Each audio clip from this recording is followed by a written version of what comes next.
अस्सलाम वालेकुम bro ma'am हजे लौरांगी पाव खर पुरग लाक्सरी यामना मरु ओरबा अपडेट खर लाई माद्रे दिवारी समस्या खक्तंग मयाम को साननिमनि इम्पोर्टेंट ओरबा वारी ngangtani ko gaza dagi hojik yamna maru oirba update am khak lai ko yamna nungai taba update ni somdana hayeng tarik 38 da gaza peace ki country 38 kulam gi minister makhai adredi makhoi foreign minister madre ningthau aduga washington da yamna sauna donald trump na makok sing lega अचौब मिफम फमगदौरी second phase Gaza से कम तौर सेमगतकनी असिदे invest तौनिंगबा कांगलुप अमसु डोनेशन तौनिंगबा कांगलुप अमसु गाजा की दमकता अदो गाजा द थबुकपुदी हौजिक तलतल हौरे सेंगदो खतोपा असि असुक यामना चेक्सनदना गाजा पीसी पुरकनबा हैन तौरबगी तंजासिद वेस्ट बैंक दा मियो यांखैगा मरी याम साथीन सोकपगी वानी सेटलर मखैना अटैक तौबदा सेटलर हैना हुई खर गाजा द संगलकना हौजिक लैरिबाय मपानदगी असिगे अटैक तमी यांखै गमरी सोमनबु डोनाल्ड ट्रम्प न यामन कन्न लाउरी अदुगी पीस की मखोगी कंट्री मखैसी की मनुंग सिदा इजराइल सु हपचल खरे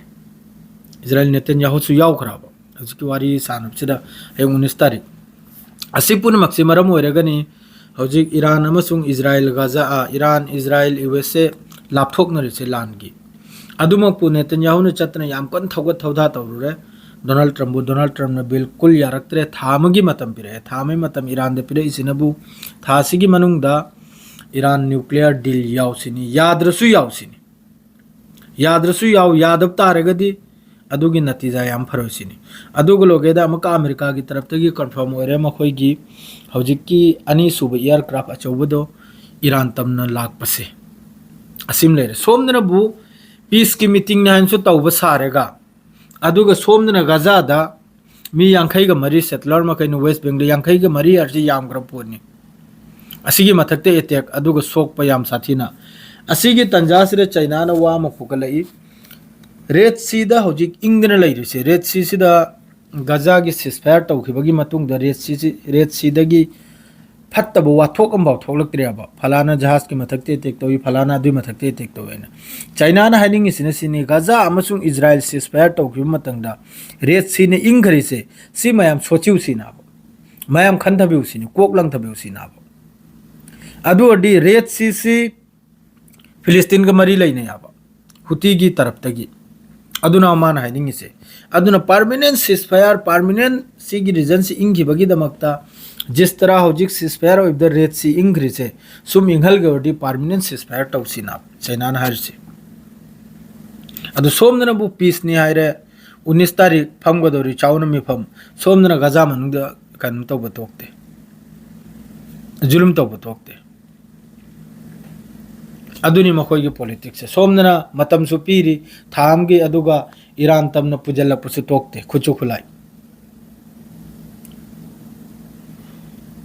सोमनना कनुम यो रखरे ईरान बोर्डर यो रखरे तुर्कमेनिस्तान दा अमेरिका की डिफेंस सिस्टम अमेरिका की जेट फाइटर लोइन पुजलक्तना लैखरे माइकई मरीदा अहम अहुमा के होरमी पाकिस्तान नम थंबसे हजि पाकिस्तान नम थंबसु अमेरिका ने पूरा मागी डिफेंस मागी जेट लोइन थुमखरे अदुना चाउनो धमकी नि माने ईरान दे पीसे ईरान न्यूक्लियर डील वारी सानबे ममांग दसु रेडी ने हाइख्रमनी अदुगा मिसाइल प्रोग्राम की मतंग दे ईरान वारी सानरो है सिदा हजु फौबा वाफम जसिदनी लैनरिसे माई मागी ईरान सु मागी मिसाइल टेस्ट ड्रोन टेस्ट लेप्ते सुबलेप अदुगा अमेरिका की तरफ तगी ईरान तमना पुजल पसु सुबले लेप्ते असिम लोरे अखो इंडिया की पाउद लागे इंडिया सिदा पॉलिटिक्स सी धर्म की पॉलिटिक्स नि तौरिसे हजि की गवर्नमेंट सिना धर्म की पॉलिटिक्स तौखिबा कंट्री दु कुनादिन चौखत पे यार रोय अदुना हौजिक ओइगदौरिबा अखोय रोमदा खास करके अखोय असम दा इलेक्शन ओइगदौरबे एमएलए की यामना यंगना बटन दु नंबियो मया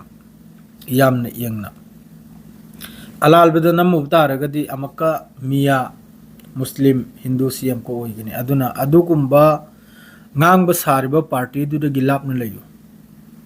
adukumba mic paibane Pakistan madredi salgi mathi salgi mayung sal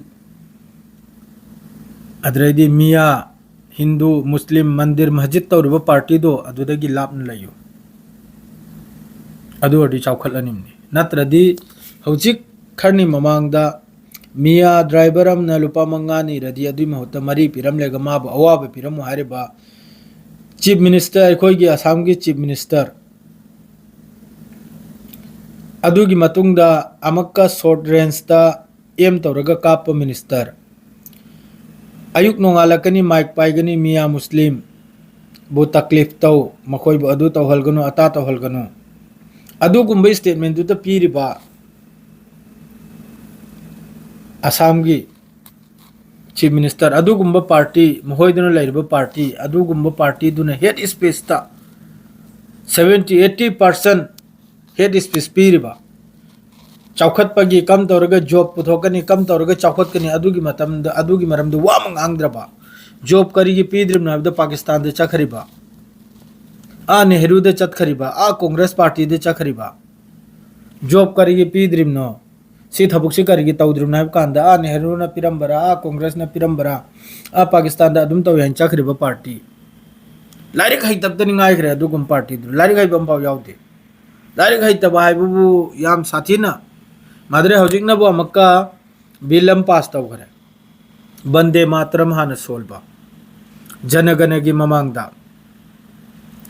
अदुना करिगिनो acai बंदे मातरम सी अखोइना अखोइगी धर्मदा अल्लाह सरा अतोप कनामतबु कच्चदे अखोइ अल्लाह खक्तबुनी अखोइना कनम तौरसद बंदे मातरम दुरदी भारत मासिबु अखोइना सजदा तौवी हाइबगी अदुगुंबे वाफम हम यावी हाइना बंदे मातरम सी हाइना द्रिम नाबा माई माई अदुगा जनगण से सोलिम नाबा लोइना नेशनल एंथम सॉन्ग अदुगुंबा हौजिकी बंदे मातरम की वाफम सिसु बिल दुमसु पास तौखरमनी एनी ऑफिशियल प्रोग्राम एनी काइनोमदा अदु हाना सोल्व आइना असि पुनमुक्सी करिगिनो कलकत्ता की इलेक्शन की अदुगुंबा वाफम दु पुरकपदुगी मुखालफत तौहल्लनी याहल्लरोय प्रोटेस्ट तौहल्लनी अदरैदि वोट बैंक सेमनी मसिंग याम्ब पार्टी की मोहय महिसिदी इंडिया की विरोधी भारत की विरोधी मोहय बंदे मातरम सु सोलो है भी यादे अदु तौ है भी यादे एंड अमत अदुगुंबा पॉलिटिक्स लोइने तौर इमना बहुजी अदुनि इस्नाउसी ईरान इजराइल यूएसए शांतिनी याम साथीना शांतिनी माद्रेदी सोमनबु पावमा साई न्यूयॉर्क टाइम्स ता अमसुंग अल मयादिंदा मसरगी फोर्स खर